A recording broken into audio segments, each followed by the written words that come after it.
اور آپ میں سے اگر کوئی بھی پہلے بھی دین پر نہیں تھا تو یہ بھی سیشن آپ لوگوں کے لیے ہے کہ اب آپ کو کیا کرنا ہے، بیبی سٹیپس لیں اور واپس آئیں اپنے اس روٹین پہ واپس آئیں.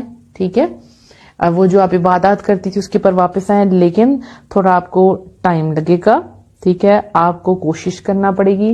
ایک اپنی چاہے ڈائری بنا لیں، اس پہ لکھ لیں کیا کیا کام آپ پہلے کیا کرتی جو آپ کے چھوٹ گئے ہیں. ٹھیک، ان کو آہستہ آہستہ اپنی روٹین میں لانا شروع کریں.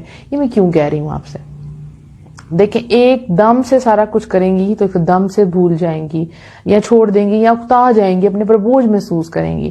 جب آہستہ آہستہ دین پر چلیں گی تو استقامت نصیب ہوگی، یعنی آپ کنٹینیوٹی آئے گی، ریگولرٹی آئے گی آپ کے کام میں انشاءاللہ آئے گی. فکر نہیں کرنی ہے آپ نے، اگر اللہ نے آپ کو خیر کے لیے چنا ہے تو انشاءاللہ آپ سکسیسفل ہوں گی.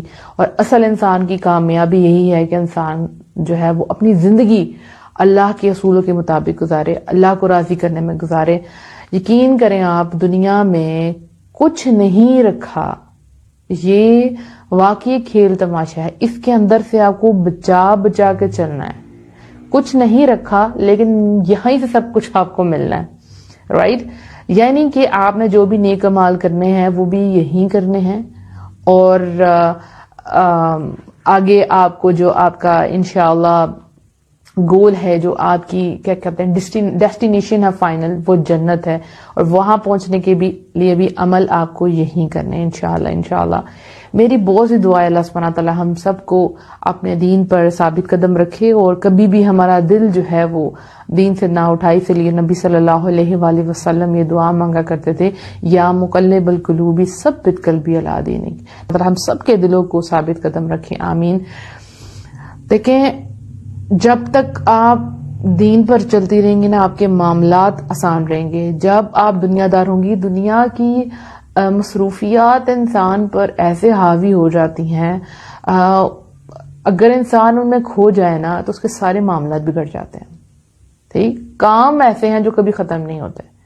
ٹھیک، آپ میرڈ ہیں، آپ ان میرڈ ہیں، آپ اس چیز سے ایگری کریں گی. جب آپ ایک دفعہ کام شروع کرتے ہیں، اچھا میں یہ کر لوں، اچھا میں یہ کر لوں، وہ بہانے ڈھونڈ رہے ہوتے ہیں کہ بھی ٹھہر کے نماز پڑھتے ہیں، تھوڑی دیر بعد نماز پڑھتے ہیں، اور وہ نماز کا ٹائم گزر جاتا ہے. اچھا اگلی نماز تک آپ کو پچھلے نماز کا پھر خیال آ رہا ہوتا ہے کہ میں نے وہ نماز قضا کری تھی. ایک آٹومیٹکلی ایک دماغ پہ سٹریس اور ڈپریشن سی کیفیت آنا شروع ہو جاتی ہے، اور پھر آپ کے اگلے کام آپ سے صحیح سے ہو نہیں پاتے کیونکہ آپ کو پتا ہے کچھ آپ نے مس کر دیا.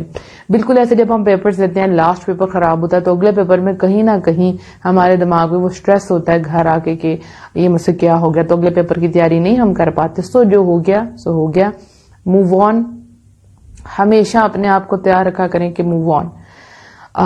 ہمیشہ سے گنجائش ہوتی ہے واپس آنے کی، لوٹ آنے کی. جب تک زندگی ہے تب تک گنجائش ہے.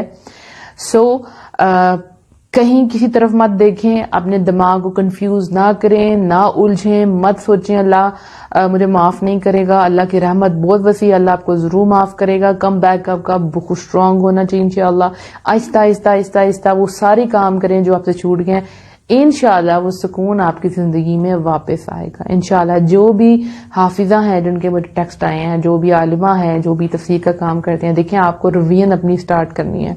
جب آپ ریوائز کریں گی تو انشاءاللہ آپ کو وہی سب کچھ محسوس ہوگا. لیکن کیونکہ پہلے آپ مدرسے میں پڑھاتی تھی یا آپ کہیں پہ لیکچرز دیتی تھی تو وہ ایک ماحول ہوتا ہے. تو اب آپ کو سوچنا ہے کیسے آپ خیر کا کام آگے پہنچا سکتی ہیں، کیونکہ ایک وہ ہوتا ہے جو ہم کر رہے ہوتے ہیں، لیکن ہم بہت زیادہ موٹیویٹڈ اور انرجیٹک تب ہوتے ہیں جب ہم آگے پھیلا رہے ہوتے ہیں کام. یقین کریں، یعنی اس وقت میں بات کر رہی ہوں نا، تو جتنا میں دین کی بات کرتی ہوں میں اتنا زیادہ مجھ پہ دین پر چلنا میرے لیے آسان ہو جاتا ہے. جب میں لوگوں کو موٹیویٹ کرتی ہوں تو میں خود موٹیویٹڈ ہو جاتی ہوں کہ جو مجھے کہنا ہے اسے مجھے خود بھی عمل کرنا ہے، رائٹ. اور پھر جب آپ خیر کا کام دوسروں کے لیے کر رہی ہوتی ہیں، آپ کو پتہ ہے آپ کا صدقہ جاریہ تیار ہو رہا ہے، اور لوگوں کے دلوں میں ایک خوشی آ جائے، ایک امید کی کرن آ جائے، آپ نے ان کی لائف میں ایک ڈفرینس کریٹ کر دیا، تو یقین کریں اتنی خوشی ملتی ہے کہ آپ کا دل کرتا ہے آپ آگے اور کام کریں اور کام کریں اور کام کریں. تو آپ جہاں پہ بھی دین کا کام پھیلا سکتی ہیں، یو ہیو واٹس ایپ. سب سے آسان طریقہ ہے واٹس ایپ اینڈ فیس بک. اپنا کوئی پیج بنا لیں، یا آپ کا جو بھی نمبر آپ یوز کر رہے ہیں اس کے اسٹیٹس پہ کچھ نہ کچھ اچھا ٹائپ کر کے پوسٹ کر دیں. کچھ بھی آپ تفسیر پڑھتی ہیں روز کی ایک آیت کی, اس کو پوسٹ کر دیں. آپ حافظہ ہیں, کہیں آپ کے ارد گرد جو بھی آپ دیکھتے ہیں چھوٹے بچے ہیں, کوئی بھی, آپ ان کو پڑھانا شروع کر دیں, ان کا کچھ نہ کچھ سکھانا شروع کر دیں, یا خود اپنی آڈیو ریکارڈ کر کے اپنے واٹس ایپ اسٹوری پہ لگاتی جائیں کہ اس کو سن سن کے آپ سب حفظ کریں. سمجھ, کوئی نہ کوئی انشاءاللہ ضرور دین کی طرف آئے گا انشاءاللہ. اور یہ چیز ہمیں زندگی میں آگے لے کے جاتی ہے. جو بھی دعویٰ کا کام کر رہے ہیں اس چیز سے ایگری کریں گے کہ جب تک دعویٰ کا کام کرتے رہتے ہیں آپ خود بھی بہت اچھے طریقے سے دین پر چلتے ہیں, آپ خود بھی موٹیویٹڈ رہتے ہیں. یعنی جو اللہ کے دین کی مدد کرتا ہے اللہ اس کی مدد کرتا ہے. جب تک بندہ لگا رہے گا اللہ کی مدد آتی رہے گی انشاءاللہ. سو بہت زیادہ دعائیں ہیں آپ سب کے لیے, اور اللہ سبحانہ تعالیٰ ہم سب کے لیے بہت آسانیاں پیدا کریں. ہم سب اسٹرگل کر رہے ہیں. پلیز یہ کبھی نہ سوچا کریں کہ وہ اسپیکر ہے لگتا ہے وہ بہت نیک ہے, وہ لڑکی جو پردہ کرتی ہے لگتا ہے وہ بہت نیک ہے. ٹھیک ہے, اچھا آپ سوچتی ہیں, لیکن ایسا نہ ہو کہ آپ اپنے آپ کو اتنا گناہ گار سمجھیں کہ آپ اٹھ ہی نہ سکیں. آپ ان کو دیکھیں, اوکے اللہ سبحانہ تعالیٰ مجھے بھی دین پر چلنے کی توفیق عطا فرمائے,